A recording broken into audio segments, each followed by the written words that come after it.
alle sammen. I dag skal jeg spille Pokémon Brick Bronze igen. Jeg ved godt, at jeg spiller meget 2 spil lige nu.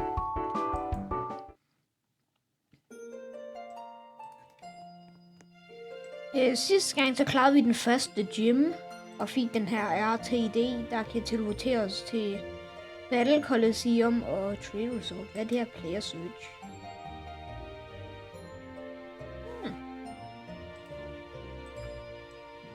Jeg har ingen idé om, hvad det var.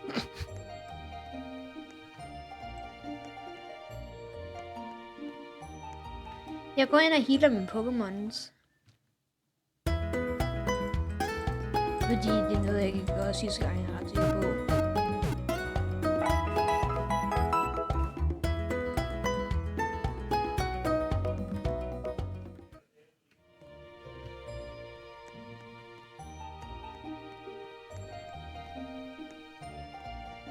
Så skal vi herhen. Eller vent, vi skal lige have en bestemt mand med os. Hvis I så episode 1, 2, 1 eller... Jeg ved, hvis I har set nogen af videoerne, så ved vi, hvem jeg taler om.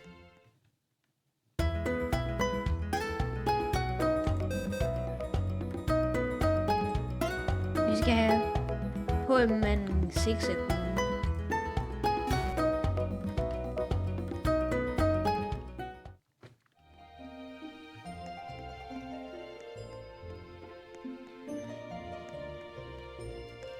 Og hvis I ikke kan huske, så er mit team, eller mit hold, Spinarak level 13, Porygon level 12, Eevee level 12, Floragato level 20, og så H-Man level 2.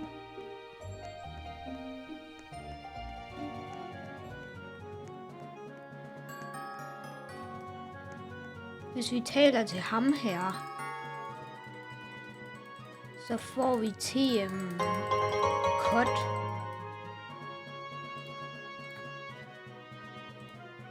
Og det er nemlig grunden til, at jeg har den her.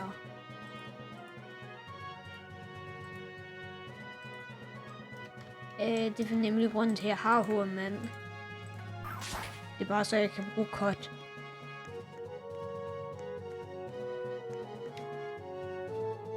Og der er ikke min Pokémon, som jeg gerne gider at have herinde. Eller er der? Gider jeg gerne have den?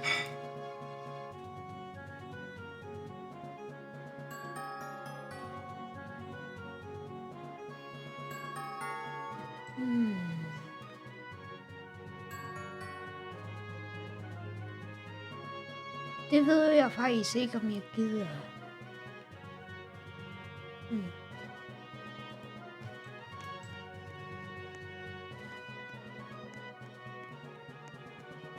Okay. Nu jeg tænker over det, så kommer jeg til at have det lidt svært med den næste gym.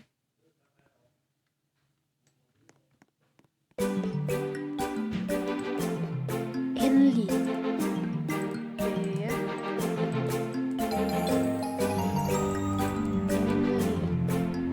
Nu, hvis man trykker shift, så kan man gøre det igen.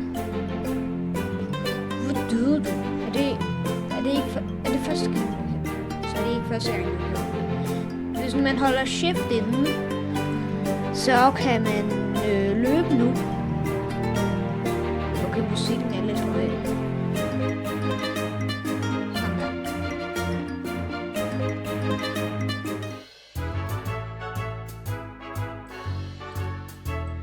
Jeg skal vi mod ham her. Og hans Patrick.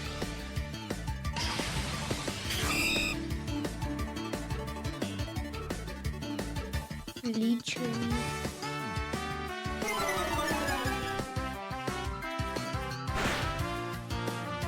Nærmest one-shottet. Station. Så svær og nødvendig.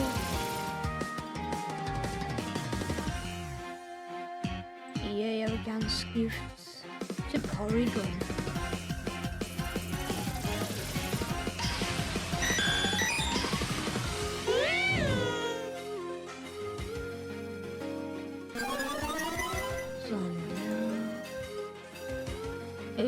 Charge Beam.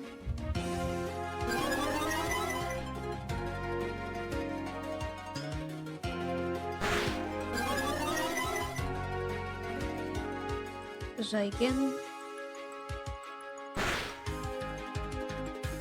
Hvor er det egentlig, man finder ting til at udvikle Porygon henne?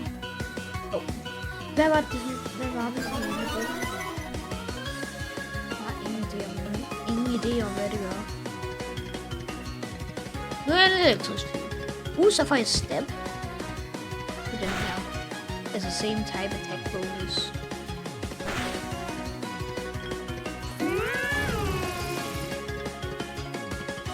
Der.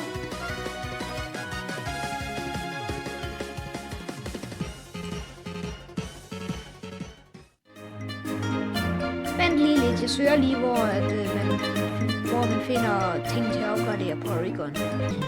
Okay, jeg har lige fundet ud af, at for at udvikle min Porygon skal jeg ind i Battle Coliseum, og så klare nogle trænere der. Så kan jeg købe den ind i item shoppen for 150 BP, og så skal jeg trade den.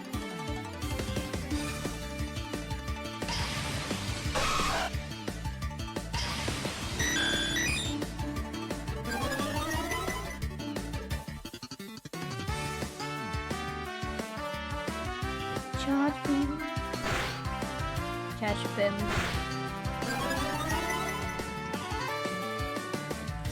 Og så charge beam. Sådan der.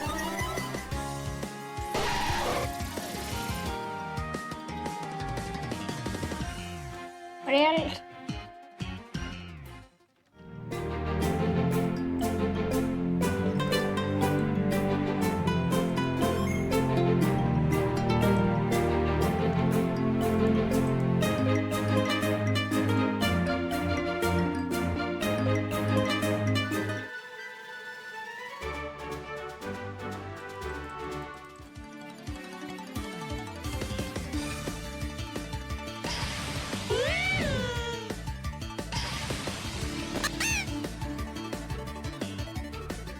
Laura, der tager jeg mod lidt.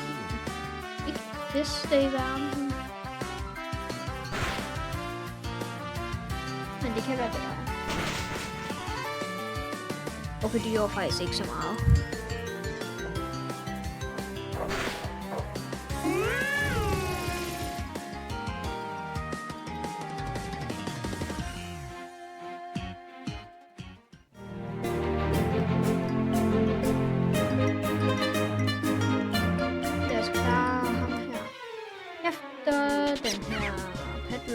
Er flygtet fra mig.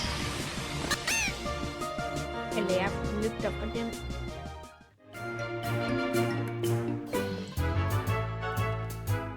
Lad os kæmpe imod ham her.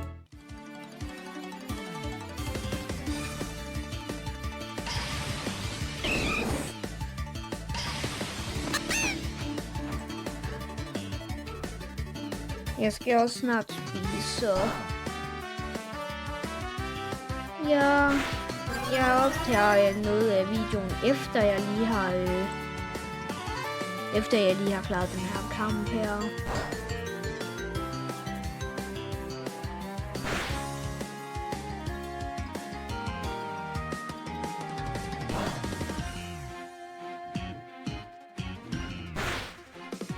Seriøst. Okay, det var ikke så.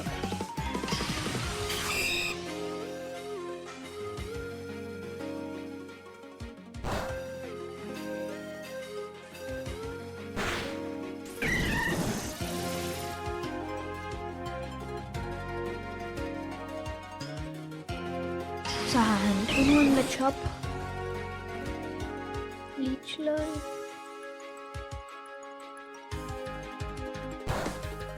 Nej, det er ikke særlig effektivt. Hvad med Poison Sting?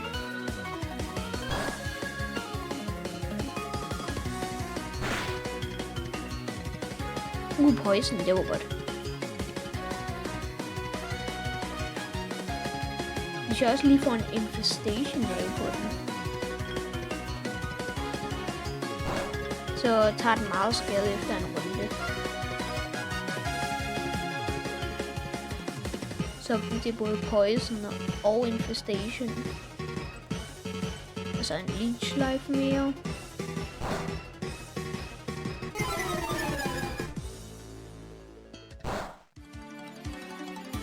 Jeg håber Spinarak kan lære Toxic.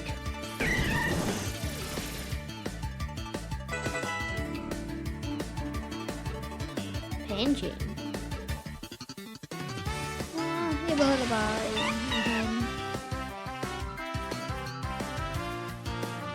Jeg starter med Infestation.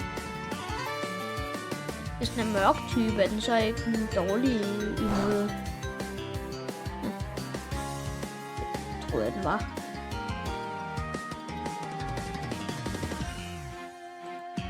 Så Poison Sting.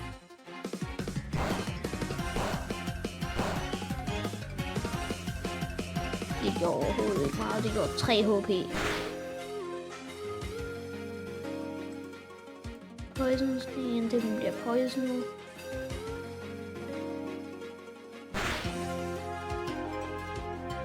Så bliver den ikke så meget poison.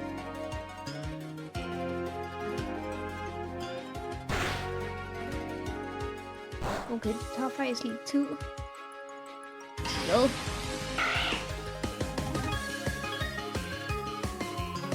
Nej. Jeg på den anden. Tak for det.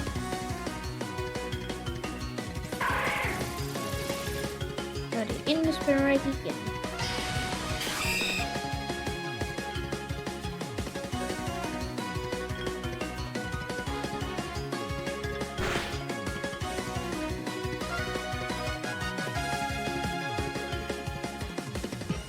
Sådan der, endelig poison.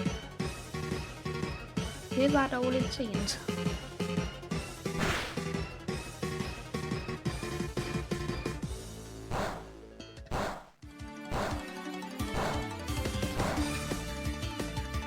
På den højeste rulle. Så døde den også.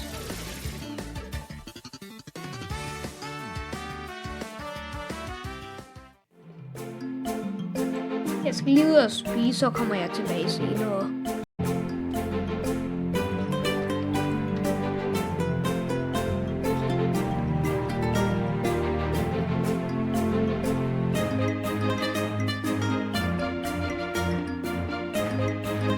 Okay, jeg er færdig med at spise aftensmad.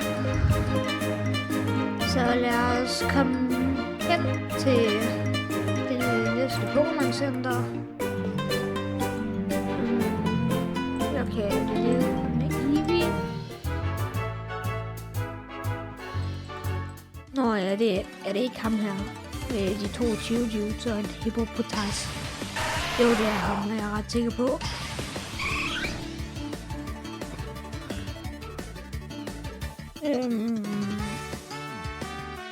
Quick attack. Ja, det er ikke særlig effektivt. Holy.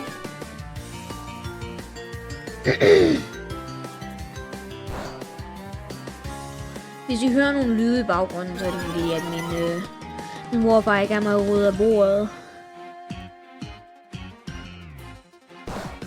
Men det går ikke særlig godt for mig lige nu. Undtagen er lige undvidet i den angreb.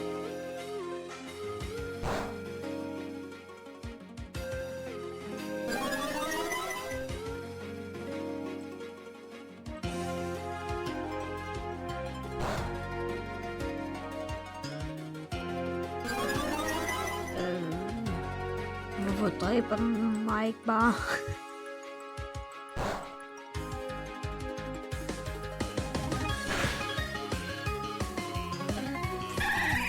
Okay.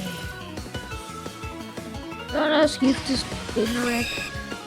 Hvorfor en infestation på den?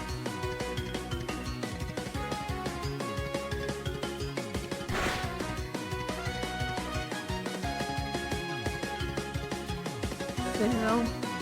Gjorde den... Jeg synes, Infestation gjorde ret meget lige der. Så døde jeg.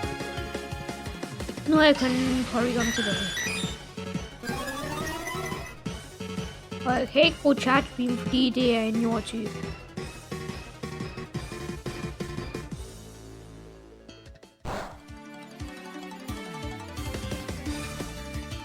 Så jeg kan bare blive ved med at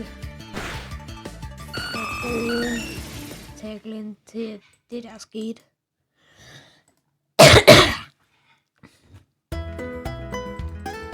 Hvorfor er dens liv der stadig?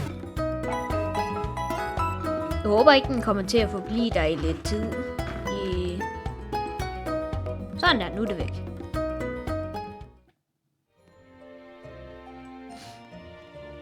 Så lad os gå videre.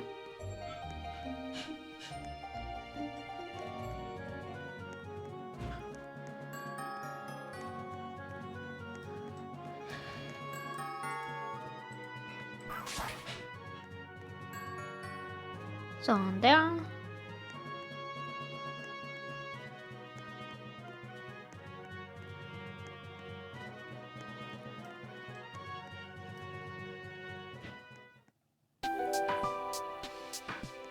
Jeg har 2 Pokémon i tankerne, som er... Eller det team, som jeg tænker at bruge, det er... Meowscarada, Porygon Z, Espeon, Rotom, jeg tror Rotom Wash, hvad det hedder, Chandelure og en Tyranitar, som kan mega udvikle.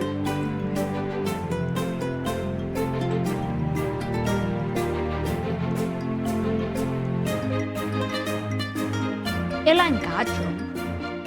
Jeg har faktisk ikke brugt Garchomp i det her spil.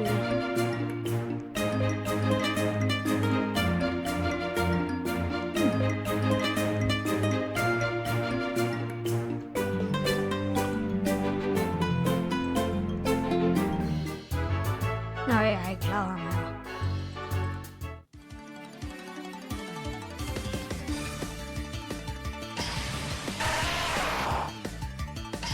Hej, Eevee først. Jeg tror lige, jeg skifter til Floragato.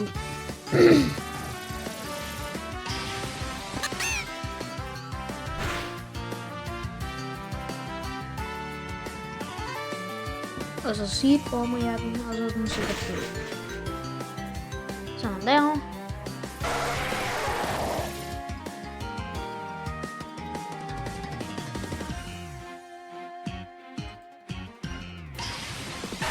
Endnu en Geodude, Seabomb, videre til den næste. Det er hvad? Nå. Okay, det er også irriterende.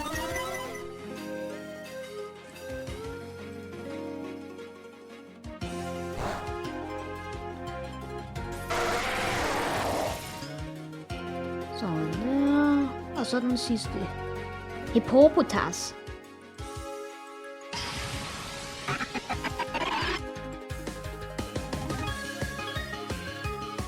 Hvad var det for en lyd, den lige sagde?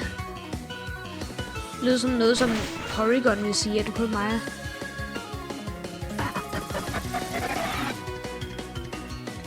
Det der, det lyder som en robot.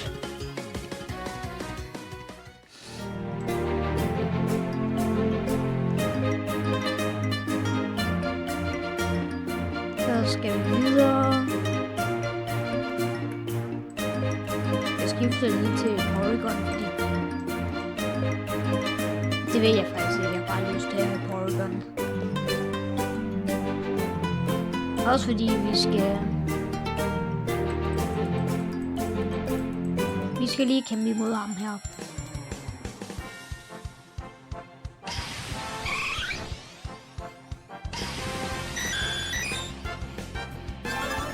Download. Charge Beam.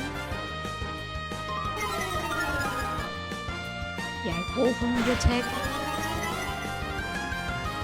Så prøver jeg lige det der, så er jeg en elektrisk type. Jeg har lige lidt slim i halsen.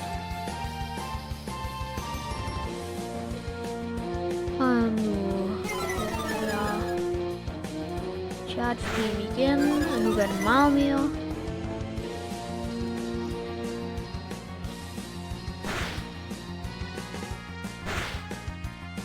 Sådan der.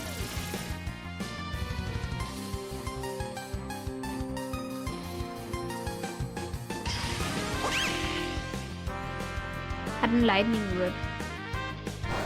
Vi skal ikke sige, den har lightning rod. Oh my god. Den har motor drive. Jeg ved ikke, hvad det er, men det blokker elektrisk styrkeudtræk. Nå ja, min attack er loweret meget. Okay, jeg skifter lige ud til Spinarak. Jeg tror, jeg kommer til at udvikle Spinarak i den her video. Ellers så den næste. Infestation. Og nærmest Stir.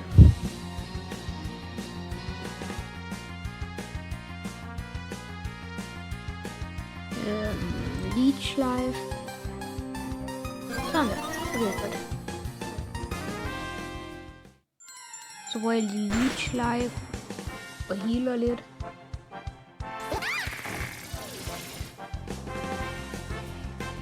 Nærmest level 15.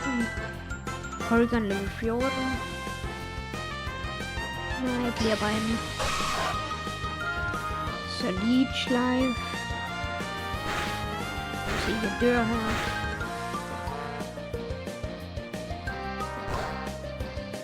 Sådan der.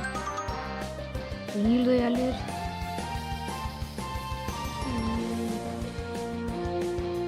Jeg bruger jo en Leech Life eller Infestation. Infestation. Kom nu.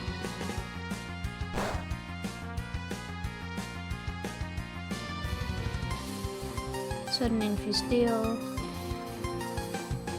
Og så Leech Life igen. Kom nu lidt, Spinarak.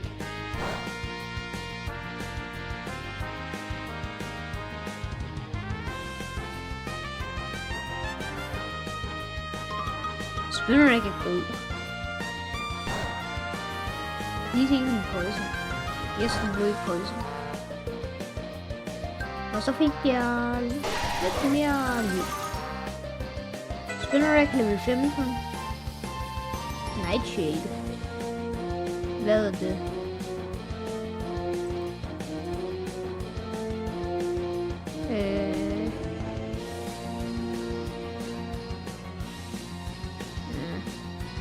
Det er bedre end Absorb.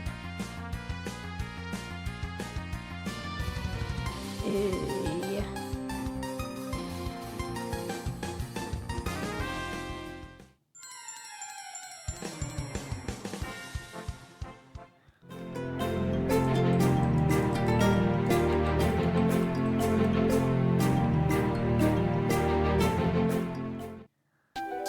Og så skal vi videre til Brimber City.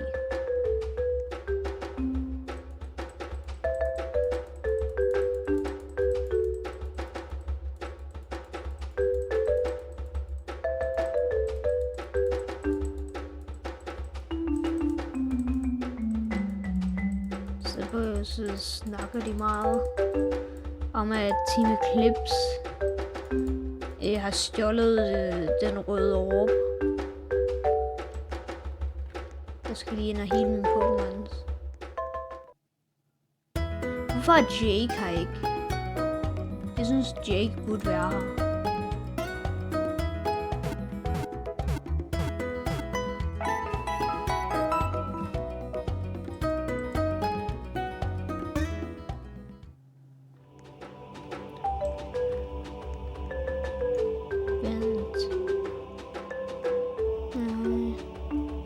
Jeg tror bare, jeg går herhen.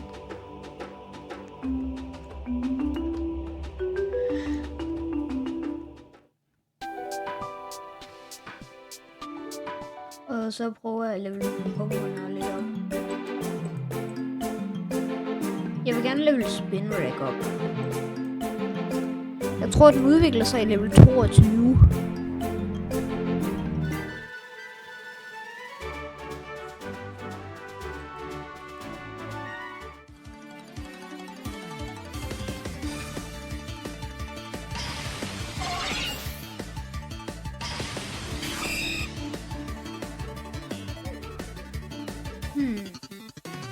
Infestation på den først. Nej. Spinarak. Nej. Godt.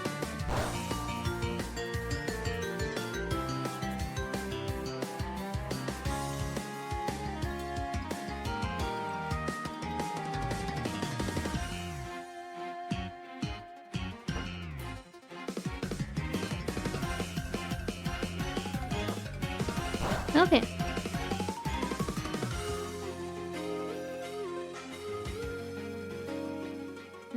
Jeg tror bare, jeg bruger Leech Life.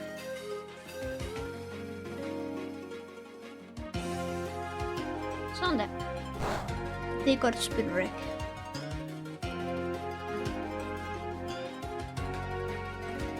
Og så Leech Life igen. Det gjorde det. Critical hit. Og så er det en infestation har gjort det sidste.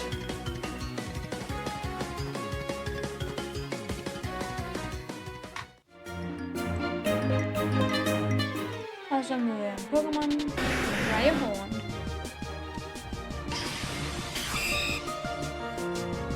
Nej tak.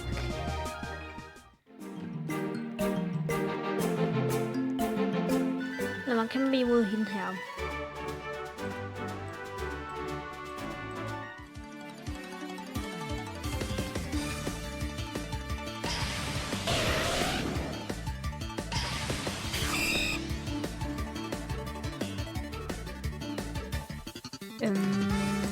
Jeg tror lige, jeg skifter til Porygon.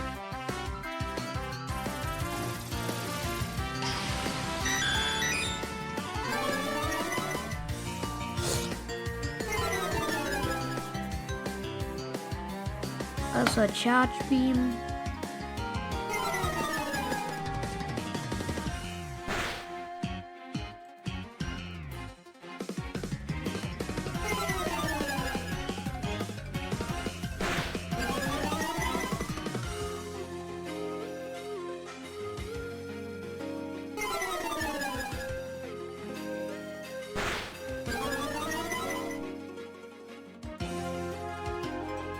Charge Beam.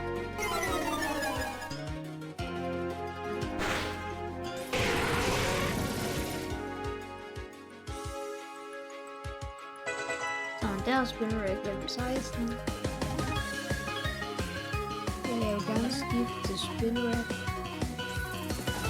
Spinarak er faktisk ret god i forhold til den krydtype, som man kan finde på sådan 1. Især med Infestation. Jeg håber virkelig, den kan lade Toxic.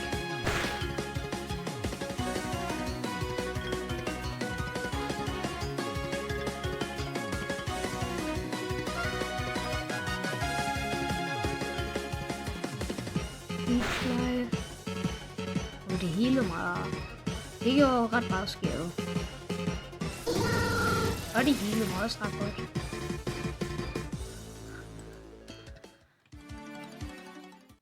Nu jeg tænker over det, er der faktisk en Pokémon-træner, som jeg kan huske giver meget XP. Som er ret nem at klare.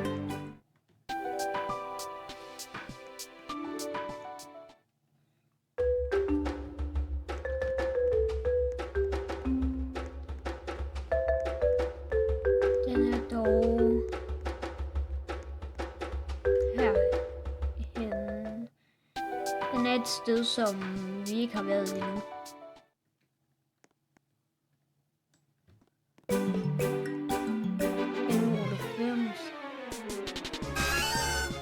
Er det ikke en sjælden Pokémon?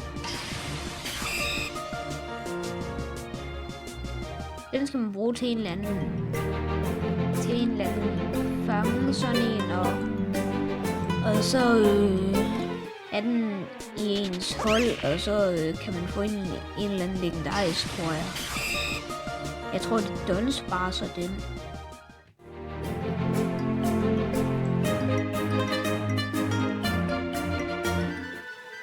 Nå, det er ham her. Det havde jeg helt glemt. Det er ham her, der plejer at give ret meget XP.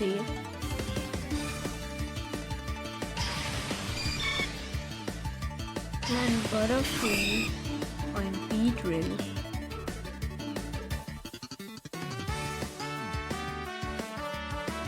Jeg hader bare alle de her powders her. Sleep powder.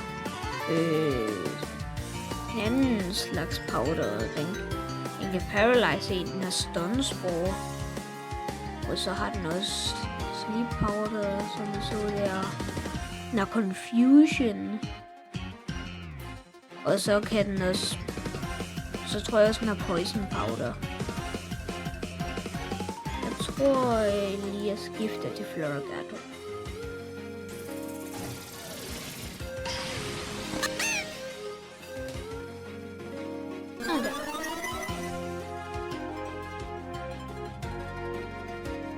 Bite.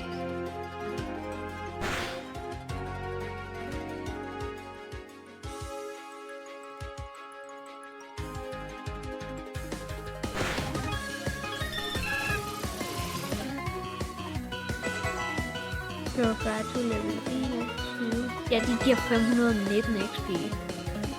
Så har han også en Beedrill.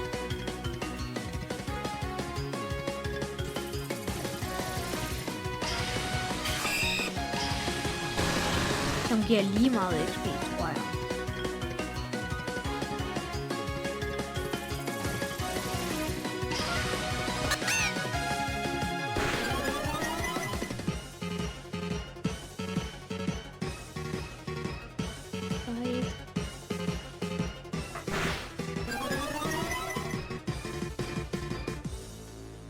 Kom nu. Bare en mere bite. Ja, den giver lige meget XP.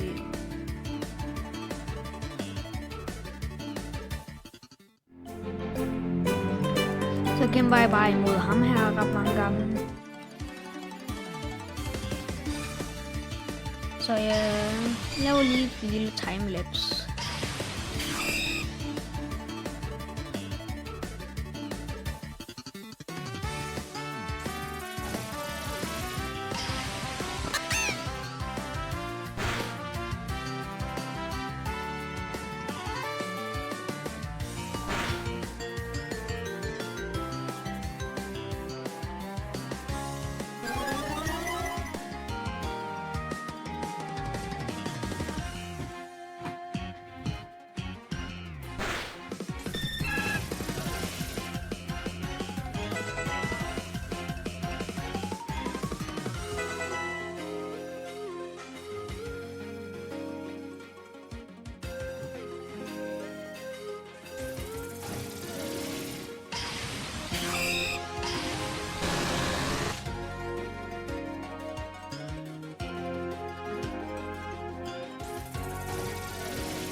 Okay, efter vi har klaret den her Beedrill her, så burde Spinarak udvikle sig.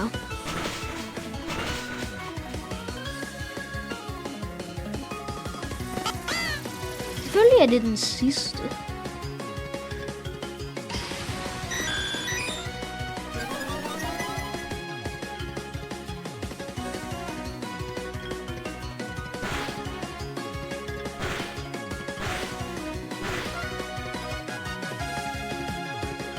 Charge beam. Zeros.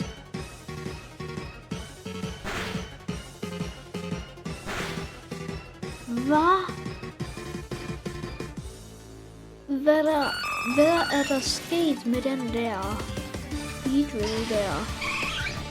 Så hvornår var den så overpowered?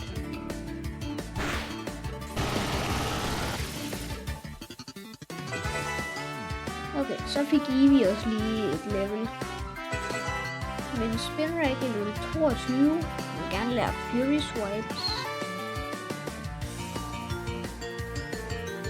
Måske. Ja. Så var Shadow Sneak.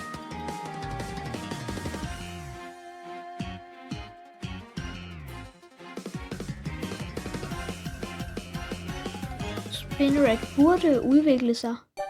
Sådan der.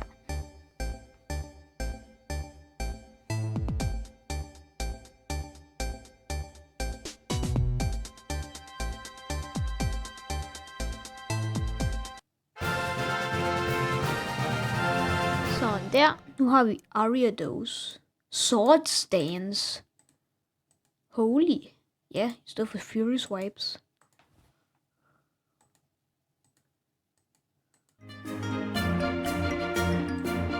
Okay. Jeg er i gang med at sove lige nu. Men nu har jeg er også en normal attacker. Elite Life Special. Nej, det er physical. Special. Physical. Nå, men nu er den her, den er udviklet. Floragato er level 24. Så har den også fået U-turn.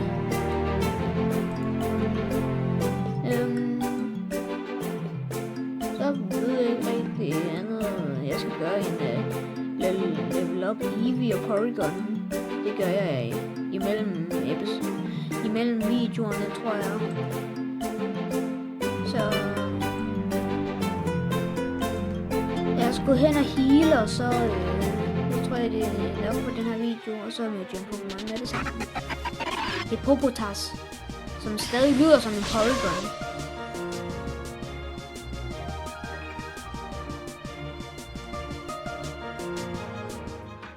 Det her det er et helt... Jeg har nærmest aldrig brugt nogen af de her Pokémon på det her team. Jeg har brugt Eevee og den og Zigzagoon, men jeg har aldrig brugt Zigzagoon til andet end TM's. De kan søges igennem det der uden at møde Pokémon. Hvordan gjorde jeg det? Okay. Det var lidt vildt, synes jeg. Jeg tror det skete sådan en gang før. Jeg har lige opdaget, hvor mange der har klaret den sidste gym. 1, 2, 3, 4, 5 i streg.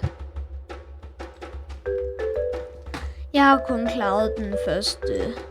Hvorfor går jeg derhen? Jeg skal hen til Pokémon Centeret.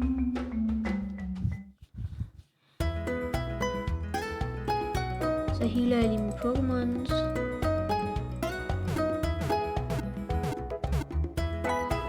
Og så blev du åbenbart lige mørkere der.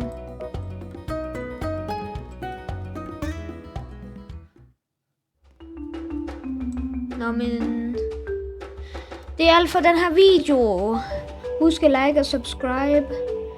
Og skriv ned i kommentarerne navne til Ariados, Porygon, Eevee og Floragato. Eller skriv ned i kommentarerne, om der er en Pokémon, I gerne gider have mig til at fange. Men indtil videre... Vi ses. Eller, hvorfor siger jeg indtil videre? For nu, Jeg kan ikke tale lige nu. Tak for denne gang. Vi ses i næste video.